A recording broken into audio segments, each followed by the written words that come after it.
그리고 이게 천문대. 저는 특히 천문대를 굉장히 관심 있게 보고 굉장히 좋아합니다. 왜?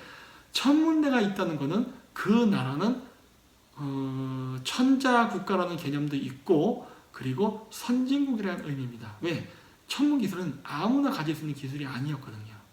근데 우리나라도 갖고 있었죠. 그러니까 우리나라도 조선시대 때 굉장한, 물론 고려시대 때도 그렇고요, 엄청난 선진국이었다는 거에 그 반증인데, 어느 날 우리나라가 동북공정이라든가 또 식민사관 때문에 우리의 그런 그 위대한 천문의 기술을 굉장히 폄하하고 있죠. 사실 우리나라 역사학자도 천문학 관측 기록들을 연구를 하고 굉장히 귀하게 다뤄야 되는데, 우리나라에서는 천문 관측 기록을 게다가 굉장히 천대자입니다. 이게 전 정말 안타까워요. 왜? 천문 관측을 했다는 것은 그 당시 문화 강성대국이었다는 소리인데 우리는 전혀 그거에 대해서 지금 신경을 안 쓴다는 거죠. 어쨌든 간에 요거는 그 아모르티무르 박물관에 있는 그 당시 울구르백 천문대라고 해서 아모르티무르의 손자 울구르백이 있었는데, 그 사람 때에 가면은 드디어 막 싸움만 하던 싸움꾼, 약탈하는 국가 이런 개념이 아니라 이제 문화 국가로서 성장하기 시작합니다. 그래서 이 사람은 과학자였어요. 물론 왕이지만은 굉장히 천문과 과학, 화학, 물리학 이런 것들을 좋아해서 이 당시에 아모르티무르 제국은 굉장히 과학적으로 융성을 하고 많은 유럽의 학자들이 아모르티무르 제국에 와서 천문 관측이나 화학 이런 기술을 배우면서 그 나중에 그 유럽의 르네상스를 일으키는데 굉장히 큰 역할을 합니다. 그래서 이게 천문대 모습이고요. 이게 그때 당시에 천문을 관측했던 모습이에요. 보시면 이렇게 올라가죠. 이렇게 올라가고 밑에 그 공간이 있어서 뭐 책도 볼 수 있게 돼 있고 천문 관측할 수 있게끔 돼 있죠. 그래서 이 얘기는 뭐니까 밑에서 위를 쳐다보는 구조로 천문 관측대가 만들어졌다는 걸 알 수 있죠. 그리고 그 당시에 기록했던 기록입니다. 천문 관측하고 그리고 그 당시에 쓰였던 천문 관측 기구죠. 그리고 이거 보십시오. 뭐가 같습니까? 황도 12궁이죠. 그쵸? 양자리, 궁수자리, 정갈자리, 천칭자리, 처녀자리, 사자자리, 개자리, 쌍둥이자리, 황소자리, 염소자리, 물고기자리, 물병자리. 그쵸? 그림 그대로 있지 않습니까? 물론 이러한 개념은 그리스에서 왔습니다. 그러니까 이 그림도 고대 그리스, 왜냐면 여기 알렉산더 마케도니아 제국이 이쪽까지 침략을 했었거든요. 그러니까 그 그리스로부터 그 황도 12궁의 개념을 받았다고 저는 생각합니다. 그런데 이 황도 12궁의 개념을요, 우리가 아는 역사 범위 내에서는 최초로 만든 것은 수메르입니다. 수메르의 별자리도요, 이 개념을 그대로 가져가요. 처녀자리 위치에 처녀자리가 있고 개자리 위치에 개가 있고 천칭자리 위치에 천칭이 있고 다 그렇습니다. 그거를 그리스인들이 수메르에서 바빌론으로 갔던 그 천문학이 고대 그리스로 넘어가서 고대 그리스어로 번역된 별자리 이름을 지금 우리가 쓰고 있는 거예요. 그래서 뭐 스콜피오, 버고, 레오, 뭐 아이리스, 파이시스 뭐 이런 식으로 우리가 부르는데 이거 라틴어죠. 근데 이거는 그냥 고대 수메르인들이 불렀던 별자리를 번역한 거에 불과합니다. 그래서 이 아모르티무르 제국이 썼다 해서 이거는 그리스 거야 라고 할 수도 있지만 그 이전에 그 수메르로부터 영향을 받았을 수도 있어요. 왜냐하면은 북경 그 위에 고대 요나라 때에 거란의 그 요나라 황실에 무덤이 있습니다. 북경 그 조양구 저 북쪽으로 있는데 그 지역에 그 거란의 그 황제들의 무덤이 쫙 있는데 그게 언제 거냐면 8세기에서 9세기인가 그렇습니다. 8세기에서 9세기의 그 무덤인데 그 안에서도 바로 이러한 서양식 개념의 황도 12궁이 발견됐어요. 그래서 어쩌면 우리가 동서 교류했던 그 역사는요, 우리가 아는 것 이상으로 상당히 오래되었을 가능성이 있습니다. 왜냐하면 수메르 문명서부터 고대 그리스로부터 중앙아시아, 그 다음에 동북 삼성 지역까지 쫙 광범위하게 펼쳐져 있거든요. 그리고 요건 그 천문 관측할 때 그 밑에 있었던 어떤 디딤돌인 것 같습니다.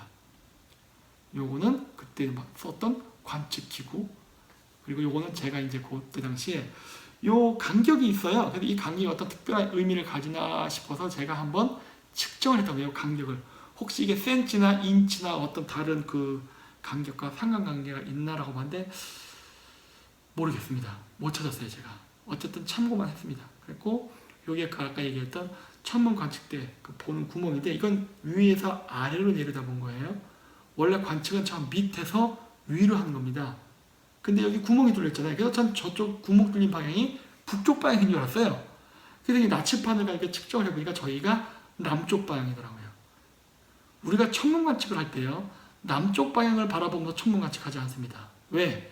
천문 관측을 하려면 어떤 기준점이라는 게 필요한데 우린 북반구에 살지 않습니까? 북반구에 살면서 남반구를 바라보면요, 어떤 기준점이 없어요. 왜? 별들이 다 중구난방으로 움직이처럼 보여요. 왜? 남극성이 안 보이니까. 북반구에서는 북극성만 보이지 않습니까? 그래서 북쪽 별을 바라봐야 북극성이라는 그 기준점을 중심으로 별자리가 쫙 도는 게 보인단 말입니다.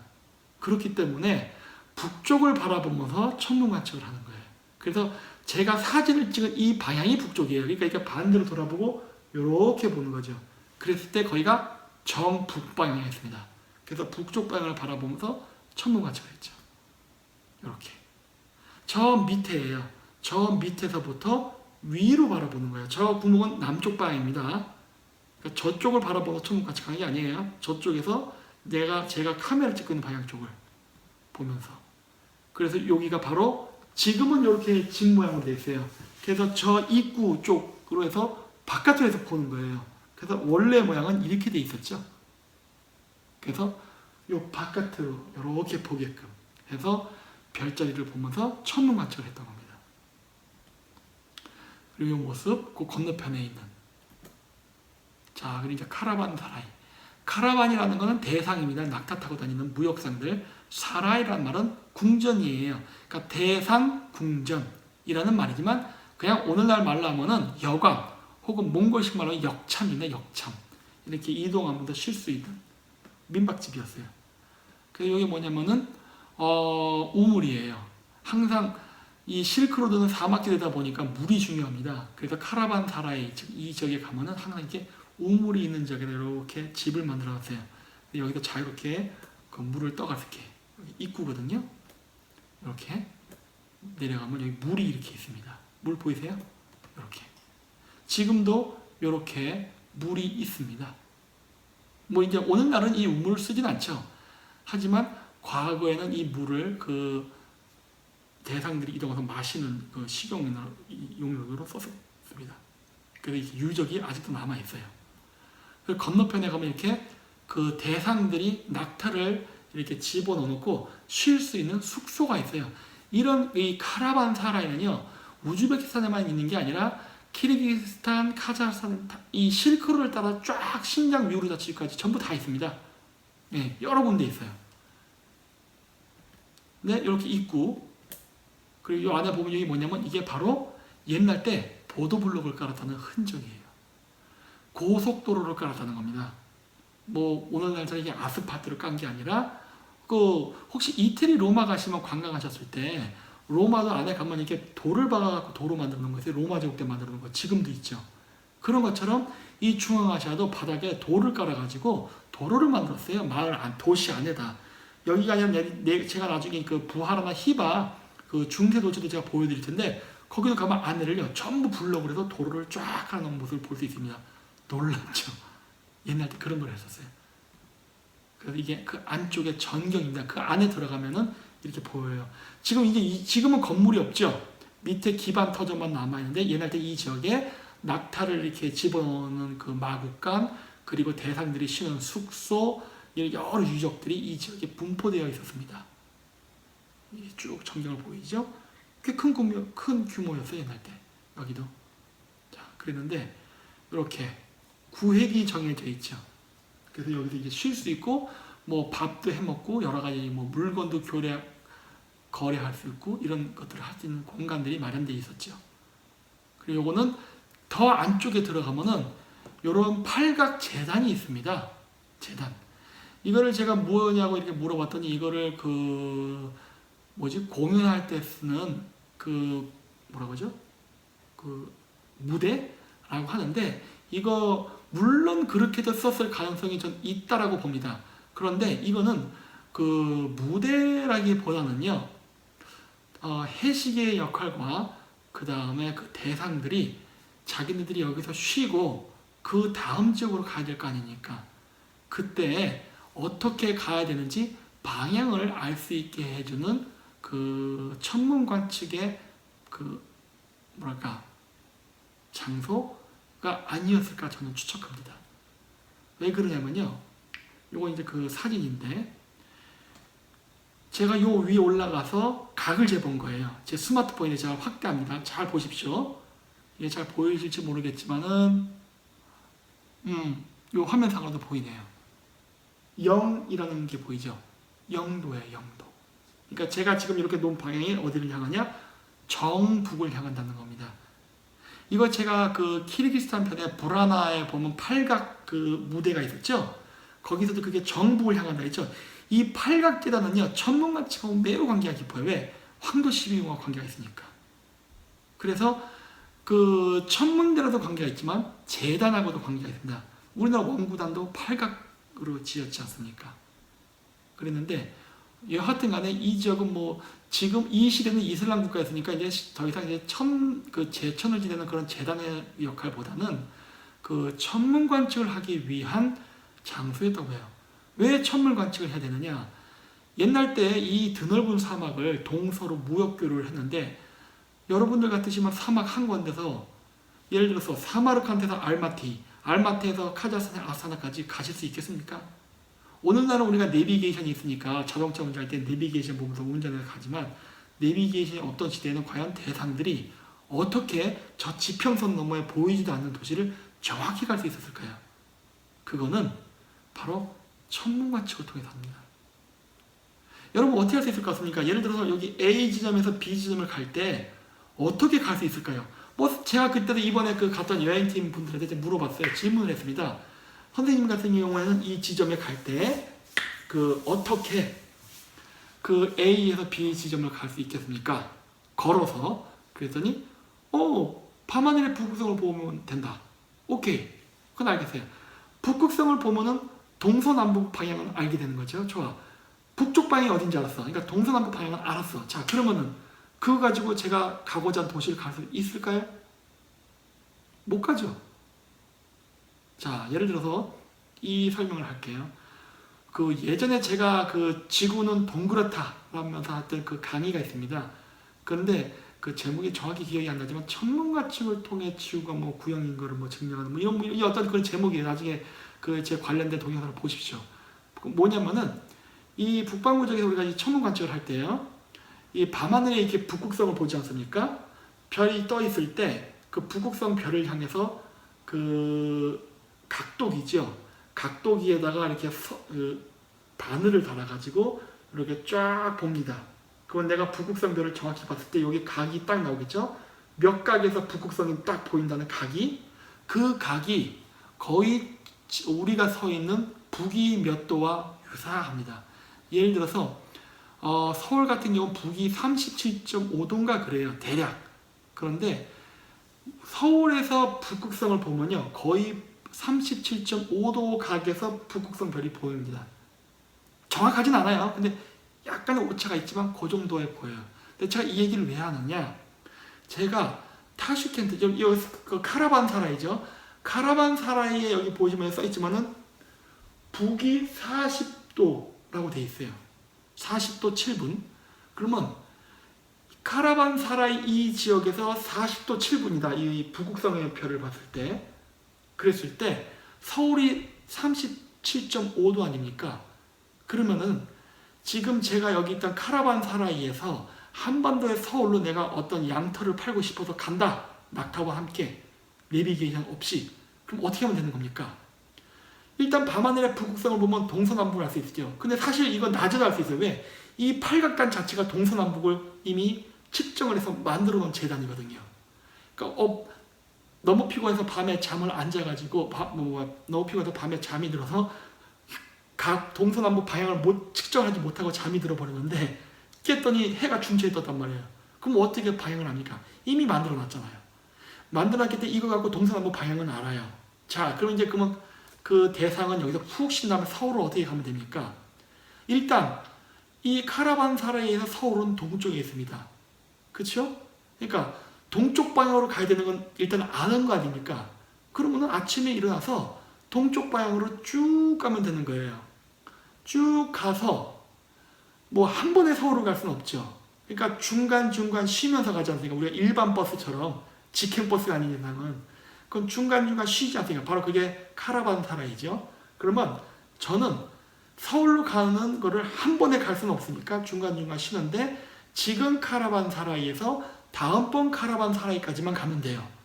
약 10km 간격으로 있어요. 그러면 10km만 제대로 가면 돼요. 10km만. 근데 10km도 워낙 멀어서 지평선 건너편이니까 안 보이지 않습니까? 그럼 내가 지금 있는 이 A 지점의 카라반사라이에서 B 지점 카라반사라이까지 어떻게 정확하게 갈 수 있을까요? 사막 한가운데서 길빅살이 하면 죽죠? 물 없어가지고. 그럼 어떻게 정확히 갈 수 있냐예요. 그거는 바로 아까 얘기했죠. A 지점에서 북극성을 쟀을 때의 각도를 알고 B 지점에서 북극성을 쟀을 때의 각도를 알면은 저는 그 각도만 따라가면 됩니다. 그 각도만. 자, 예를 들어서 동쪽 방향은 알았어. 그 제가 다음번에 쉬어야 될 카라반사라이의 위치가. 근데 그 B 지점의 카라반사라이는 동쪽 지점에 있는데 그 지점에서 밤하늘의 북극성을 봤을 때에는 북이 38도래요. 여기는 40도인데 거기는 38도래. 그러면 동쪽 방향으로 가면서 해가 졌을 때 다시 밤하늘의 별을 보고서 각을 재는 거예요. 그러면 알 수 있죠. 내가 지금 동쪽 방향으로 와서 지금 이동한 지점에서 밤하늘의 북극성을 봤더니 북극성의 각도가 41도가 나왔다. 그럼 내가 너무 북쪽으로 올라왔네. 그러니까 자기가 동북 방향으로 가버린 거죠. 그럼 어떻게 돼요? 동남 방향으로 내려가야죠. 즉 북이 38도의 각도가 나올 때까지 내려가면 돼요. 그래서 측정했을 때 북이 38도 각도가 나온다. 그럼 어떻게 하면 됩니까? 정동방향으로만 쭉 가면 되죠. 이런 거 어떻게 측정할까요? 나침반이 있지 않습니까? 나침반. 나침반이 있으면 낮에도 나침반을 보고 각도를 측정하면서 갈 수가 있잖아요. 그렇죠? 그러니까 사막 한가운데서 동쪽 방향으로 가면서 아무래도 인간이다 보니까 정확히 똑바로 못 가겠죠. 아무래도 좀 삐뚤빼뚤 가겠죠? 근데 그걸 나침반을 보면서 야, 각도 벗어났어. 뭐 동쪽 방향으로 좀 더, 서쪽 방향으로 좀 더 이렇게 조절하면서 다음번 오아시스가 있는 카라반사라이까지 안전하게 갈 수 있었던 겁니다. 그래서 이런 식으로 거점을 계속 그렇게 쉬면서 이동해서 경주까지 갔던 거죠. 이것이 바로 내비게이션이 없어도 대상들이 이 황량한 허허벌판에서 정확하게 방향을 찾아갈 수 있었던 기술입니다. 항해술하고 똑같아요. 근데 이제 더 흥미로운 건 바로 이거죠. 그 팔각대에서 보면요. 팔각대 주변에 이렇게 동그란 어떤 기둥들이 있습니다. 저게 뭘까요? 저게 저 위에 어떤 기둥이 있었던 건데 건물이 무너지면서 이렇게 된 걸까요? 아니면 어떤 상징을 위해서 어떤 표식을 위해서 한 걸까요? 그래서 봤는데 모르겠습니다. 요 위에 더 어떤 건물이 있었는지 없었는지 알 수는 없으나 이 팔각대를 중심으로 저 원들을 봤을 때 요즘 하도 이런 걸 보니까 이제 짬밥이 생겼어요. 이거 뭘 내가 딱 하냐? 이거는 시간을 측정하는 목적과도 관계가 깊다라는 걸 알게 됐어요. 자, 팔각대를 중심으로 저 보이시죠? 근데 흥미로운 거는 어떤 거는 원이 하나인데 어떤 거는 원이 두 개라는 거예요. 왜 그럴까요? 왜 어떤 거는 원이 하나, 왜 어떤 거는 원이 두 개냐는 거예요. 근데 이걸 쭉 제가 세보니까 전체적으로는 12개였습니다. 하나, 둘, 셋, 넷, 다섯. 이 두 개도 하나로 가야 돼요. 그러면 하나, 둘, 셋, 넷, 다, 여, 일곱, 여덟, 아홉, 열, 열하나, 12. 12개. 맞나요?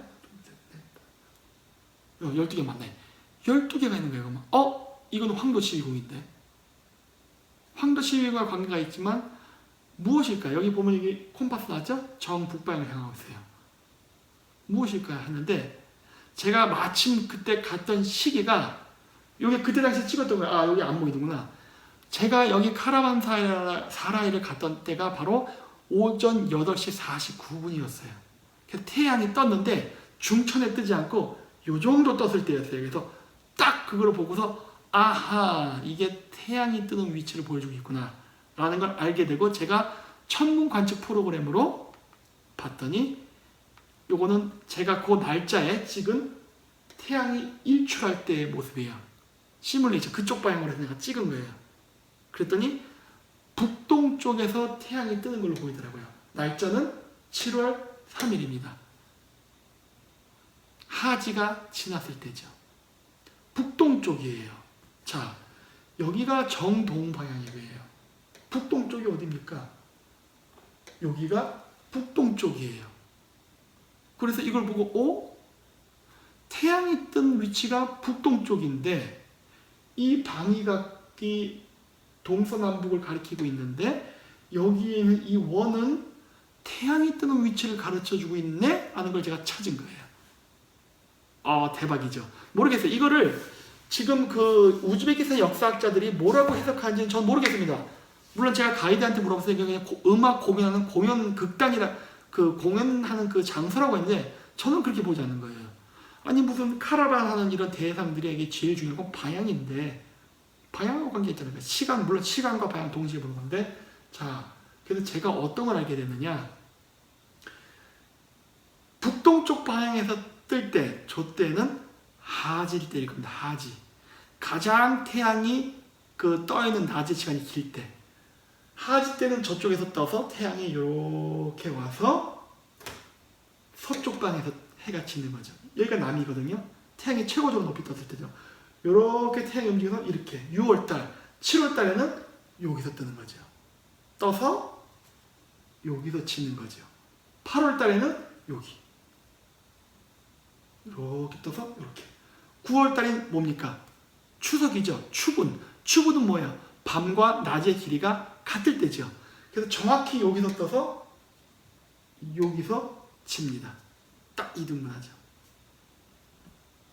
그래서 자, 이렇게 그림을 6월, 7월 점점 낮의 길이가 짧아지기 시작하죠. 그래서 9월 때는 같아지고 10월 달서부터는 낮의 길이가 짧아지기 시작하죠. 이렇게. 그리고 12월 달이 끝나고 나면 다시 태양의 길이가 길어져서 다시 11, 12, 1, 2, 12월이었으니까 12월이었으니까 다시 12월, 1월, 2월, 3월, 4월, 5월 다시 6월로 돌아가는 거죠. 그래서 낮의 길이가 길어졌다 작아졌다 이렇게 뜨는데 이 각각의 원은 바로 태양이 뜨는 위치고, 왜 두 개를 해야 하느냐, 여기가 겹치는 지점이거든요. 태양이 1월 달에 태양이 뜨는 위치와 11월에 태양이 뜨는 위치는 비슷한데 약간 어긋나 있어요. 약간 어긋난 거를 표시해 놓은 거 아닙니까? 그쵸? 그래서 그런 데는 원을 2개씩 해 놓은 거예요. 추분은 겹치니까 하나니까 표시 안 한 거예요.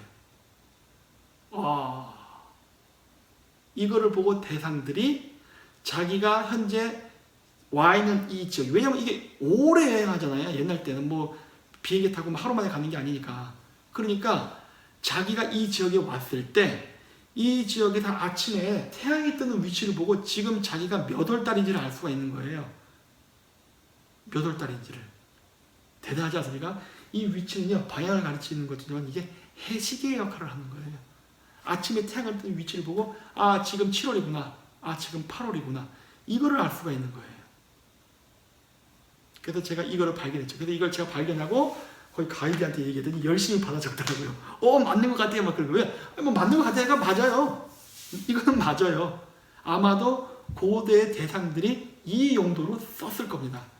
그래야 자기가 대상, 왜 그러냐면은 방향도 알아야 되지만은 왜 이게 지금 자기가 어느 절기인지를 알아야 되는 게 중요하냐? 겨울에는요, 추우니까 남쪽 루트로 가야 됩니다. 이 동서 교육을 할 때요, 남방 루트로 가야 돼요. 북쪽 추우니까. 근데 여름에는 더우니까 북방 루트로 움직입니다. 그러면 이 유럽에서, 그러니까 로마에서 경주까지 갈 때 1년이 걸리기도 하고 막 그런다고 하지 않습니까? 몇 년이 뭐 도적 때 만나면 4, 5년도 걸리고 하는 거 아니에요. 재수 없으면. 근데 그 몇 년에 걸쳐서 가다 보니까 봄, 여름, 가을, 겨울, 봄, 여름, 가을, 겨울하고 그 4계절을 본단 말입니다. 그러다 보니까 대상이 실크로드를 갈 때 일방적으로 겨울길 혹은 여름길로 갈 수 있겠습니까? 못 가죠. 절기가 바뀌어서 추워지는 시기, 더워지는 시기가 오면 어떻게 돼야 되는 거예요? 남방 루트로 가다가도 북방 루트로 가야 되고 북방 루트로 가다가도 남방 루트로 내려와야 되는 거예요. 왜? 추위를 피해서 더위를 피해서 가야 되니까. 그렇죠? 그러다 보니까 카라반사라이에 와서 머물고 그 다음 카라반사라이로 갈 때에 이게 지금 겨울 쪽 절기로 가는지 여름 쪽 절기인 줄 알아야지. 야, 북쪽 카라반사라이로 가자, 남쪽 카라반사라이로 가자를 결정할 거 아닙니까? 그렇죠? 그래서 이 시설을 해놓은 거라고 저는 추정하는 거예요. 방향도 알고 절기도 알아야 북방 루트로 갈 거냐 남방 루트. 왜냐면 여러분 시베리아에서 눈 오면요 다 죽습니다. 눈이 1m, 2m씩 쌓이고 여기는 원래 북반구잖아요. 4월까지도 눈이 안 와요. 뭐 요즘은 지구가 좀 따뜻해서 그렇지만은 그 재수없게 저 산간지대에서 갇히잖아요. 그 4월 달에도 눈이 안 녹아서 그냥 갇혀서 죽는 거예요, 그냥. 그렇기 때문에 겨울에 길을 잘못해서 북방 루트로 가면 몰살당할 수가 있습니다. 그렇기 때문에 이 이동 경로도 굉장히 선택을 할 때 신중히 해야 되는 거예요. 물론 도적 때도 피해야 되지만 겨울도 피해야 되거든요. 그래서 그 용도로서 카라반사라이 안에 이러한 그 뭐랄까 그 해시계의 역할을 하는 그 조형물을 만들어 놓은 게 아닌가라고 저는 추정을 했습니다. 그래서 이것으로 이번에 제가 그 우즈베키스탄 사실 볼 게 굉장히 많은데 이번에는 제가 특별하게 티무르 박물관, 그 다음에 천문대, 그리고 그 카라반사라이라는 그 역참을 소개해 드렸습니다. 그리고 이제 뭐 시간이 나는 대로 제가 요즘은 뭐 국제관계랑 역사를 같이 하다 보니까 여러 개를 막 하는데 어쨌든 요것도 제가 다음번에는 제가 부하라를 할 것 같은데 그 부하라 편에서 또 그 중세의 그 도시의 그 아름다운 모습들을 제가 사진으로 소개해 드리도록 하겠습니다. 네, 마치겠습니다. 감사합니다.